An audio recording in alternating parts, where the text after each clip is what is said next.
Rahul Gandhi vote అధికార యాత్ర ముగిసింది. తేజస్వి యాదవ్, ప్రియాంక లాంటి నేతలతో కలిసి 1300 కిలోమీటర్ల యాత్ర చేసిన ఆయన ఎలక్షన్ కమిషన్ ప్రభుత్వంపై విమర్శలకు పదును పెట్టారు. ఓట్ల చోరీ వ్యవహారంలో హైడ్రోజన్ బాంబు సిద్ధం చేశామని చెప్పుకొచ్చారు. స్పెషల్ ఇంటెన్సివ్ రివిజన్కు వ్యతిరేకంగా ఓట్ల అక్రమాల్లో లోపాలను ఆయన లేవనెత్తారు.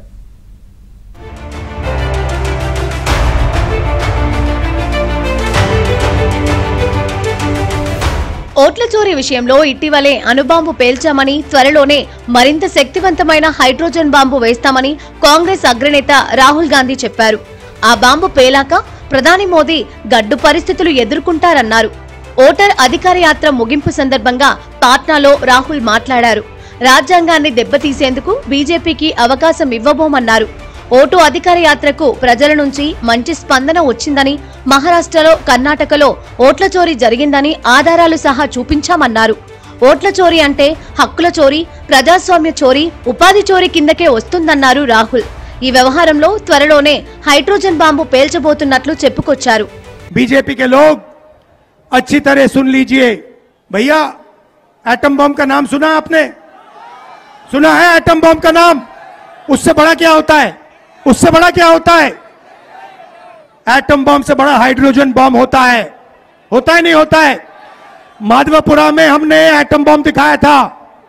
बीजेपी के लोगों तैयार हो जाओ, हाइड्रोजन बम आ रहा है, हाइड्रोजन बम आ रहा है, तैयार हो जाइए।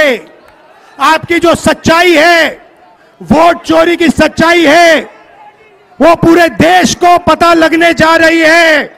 ఓటు చోరీ యాత్ర ముగింపు సందర్భంగా గాంధీసే అంబేద్కర్ పేరుతో పాదయాత్ర నిర్వహించారు. ఓట్ చోర్, గద్దీ చోర్ అంటే ఓట్ల దొంగ, పదవిని వదులుకో అనే నినాదం బీహార్లోనే కాదు, చైనా, అమెరికాలోనూ వినిపిస్తోందని పేర్కొన్నారు రాహుల్ గాంధీ. రాహుల్ గాంధీ బీహార్ యాత్రతో ఆర్జేడీ, కాంగ్రెస్ కూటమి కాస్త బలపడిందని భావిస్తున్నారు. ఆగస్టు 17న ససారంలో మొదలైన ఈ 16 రోజుల యాత్ర 25 జిల్లాలోని 110 అసెంబ్లీ నియోజకవర్గాల మీదుగా 1300 కిలోమీటర్లు సాగింది. ఎన్నికల కమిషన్ చేపట్టిన స్పెషల్ ఇంటెన్సివ్ రివిజన్ సరుకు వ్యతిరేకంగా ఓటర్ల జాబితాలో అక్రమాలు లేవనెత్తుతూ ఈ యాత్ర చేశారు. మహిళలు, రైతు సమస్యలు, నిరుద్యోగం, ద్రవ్యోల్బణం, పారిశ్రామిక అభివృద్ధి వంటి అంశాలపై స్థానికులతో మాట్లాడారు. అఖిలేష్ యాదవ్, ఎంకే స్టాలిన్, హేమంత్ సోరెన్ లాంటి ఇండియా కూటమి నేతలు సైతం యాత్రలో పాల్గొన్నారు. ఇది బీహార్ ఎన్నికలకు ముందు కొంత బూస్ట్ ఇస్తుందని భావిస్తున్నారు.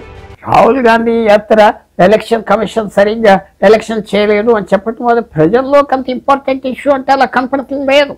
ఎలక్షన్ కమిషన్ ఎప్పుడూ ఎలక్షన్ సరిగ్గా కండక్ట్ చేయట్లేదు. ఓటులు అమ్ముకుంటా ఉంటే ఆప్ చేయలేరు. పెద్దవాళ్ళు ఎలక్ట్ అవుతున్నారు, అది అందరికి తెలిసిన రహస్యం. కానీ ప్రజల నమ్మకం ఏంటంటే ఈ అన్ని లోపాలు ఉండగా మెజారిటీ ఎవరికి ఉన్నారో వాళ్ళే గెలుస్తున్నారు ఏదో రకంగా మాత్రం ఆ కాన్ఫిడెన్స్ ఉండాలి. ఆ విశ్వాసాన్ని తీసేయటానికి ఎవరైనా ప్రయత్నం చేస్తే ఆ పని జరగదు. అందువల్ల ఇది అంత ఇంపాక్ట్ ఉండదు. ఒక మూవ్మెంట్గా పబ్లిసిటీ కోసం చేస్తే ఇది చాలా సక్సెస్ఫుల్. కానీ ఆఖరికి ఎలక్షన్ వచ్చేటప్పటికి కాస్ట్ విషయాలు, ఎలక్షన్ కమిషన్ విషయాలు, అవి ఓట్లు మాత్రం తేవు. అయితే రాహుల్ హైడ్రోజన్ బాంబు వ్యాఖ్యలను బీజేపీ తప్పుబట్టింది. అణుబాంబులు, హైడ్రోజన్ బాంబులకు అసలు ఎన్నికలకు ఏమిటి సంబంధం అని, బాధ్యత లేకుండా వ్యవహరిస్తే ప్రజలే బుద్ధి చెబుతారంటున్నారు బీజేపీ. కాళేశ్వరం విషయంలో కాంగ్రెస్ బాంబు పేలలేదని, కాంగ్రెస్ చెప్పే ఏ బాంబైనా ఇలాగే తుస్సుమంటుందని ఎద్దేవా చేశారు. కాంగ్రెస్ బాంబులు మాటలకే పరిమితమన్నారు. వాళ్ళకి చిత్తశుద్ధి లేదన్నది చాలా స్పష్టంగా అర్థమైపోయింది. కాంగ్రెస్ పార్టీ చేతగానే తనాన్ని ఎప్పుడు కూడా భారతీయ జనతా పార్టీ నెట్టేస్తుందని చూస్తూనే ఉన్నాం. అదేం కొత్త కాదు. ఇప్పుడు బాంబు నిన్న ఒకటి వేలింది కదా, చూసినా కదా తెలంగాణలో బాంబు, కాళేశ్వరం బాంబు వేల్చారు కదా, అట్లే ఉంటాయి ఇక బాంబులన్నీ.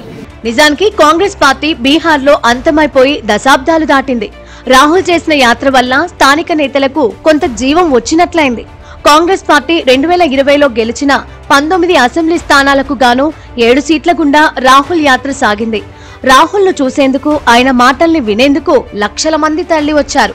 దీంతో ఆర్జేడీ కూటమిలో కొన్ని ఎక్కువ సీట్లు అడిగేందుకు కాంగ్రెస్ అర్హత సాధించింది. బీసీలకు కాంగ్రెస్ పార్టీని దగ్గర చేసేందుకు కులగణనను సైతం రాహుల్ పదే పదే లేవనెత్తారు. ఇది కూడా కాంగ్రెస్ పార్టీకి బాగా కలిసి వస్తుందని భావిస్తున్నారు.